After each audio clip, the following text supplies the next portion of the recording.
Today I am drawing a portrait in my Louise Carmen sketchbook.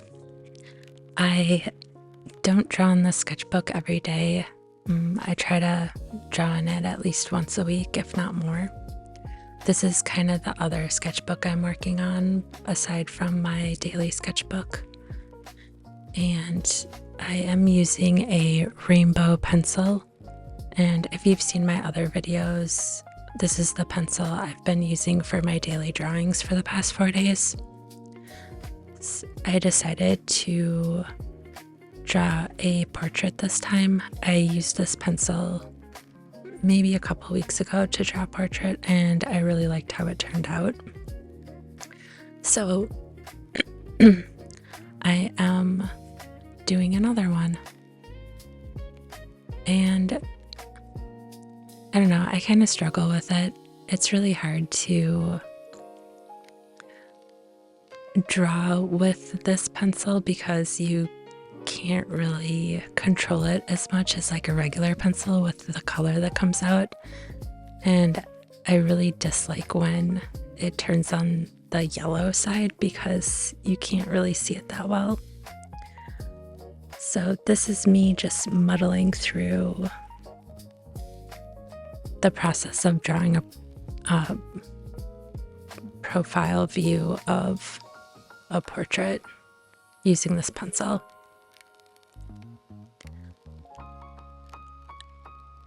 I tend to draw, I would say like my base structure of the face is heavily based on like Disney. I used to have this book when I was little. I believe it was called like the Disney animation something. I don't know. I don't have it anymore, but it was like 400 pages. It was huge. And that was really the drawing book that I spent the most amount of time looking at. And so I think naturally I just kind of picked up like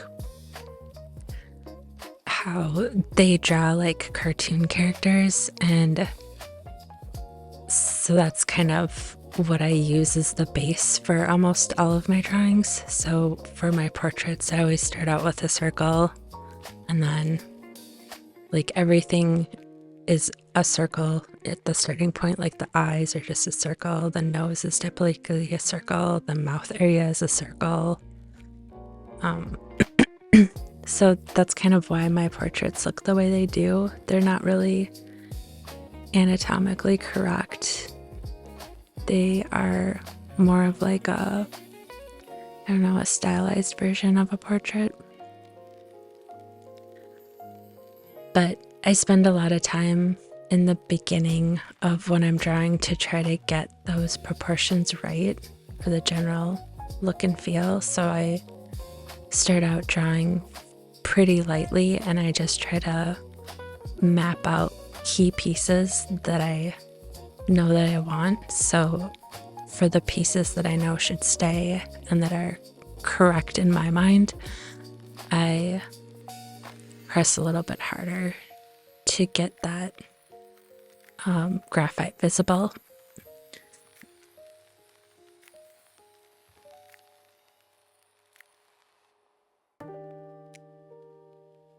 And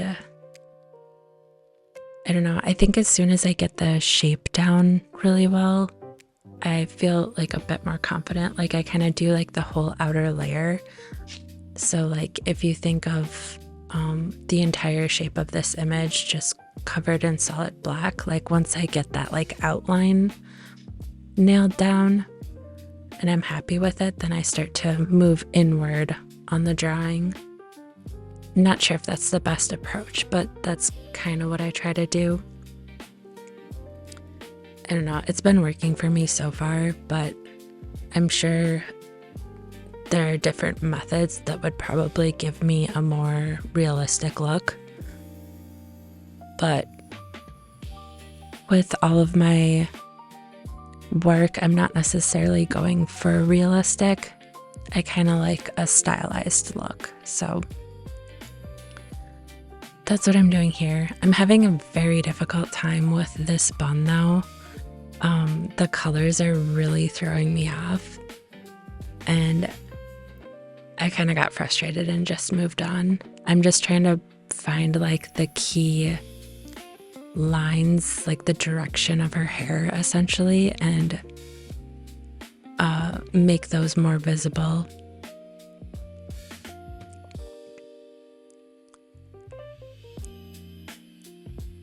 And I don't know, I guess I kind of always get caught up at like the ugly stage.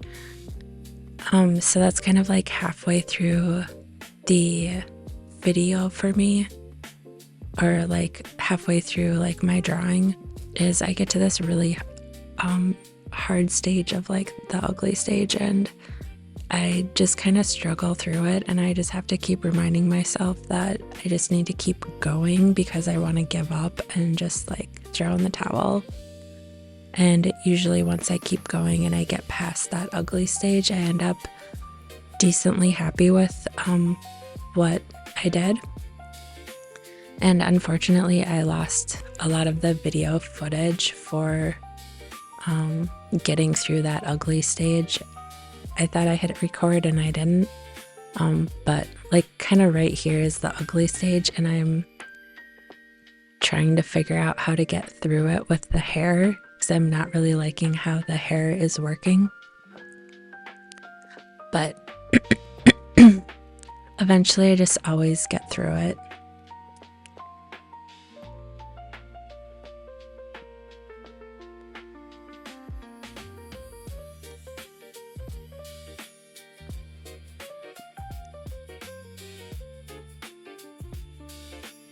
And this is kind of what I mean. So to me, I got past the ugly stage, and that was by adding in the cross hatching. I think cross hatching kind of helps everything. I don't know why. I love cross hatching, but I think that got me through that ugly stage, and at this point I'm a lot happier with my drawing. And I think this is a good representation of how this pencil works. You can really see all the colors that are happening as I draw, and I am shifting my pencil a bit to try to control it, but you really can't. Finishing off with some stars, and that's all I have. Thanks for watching. Bye.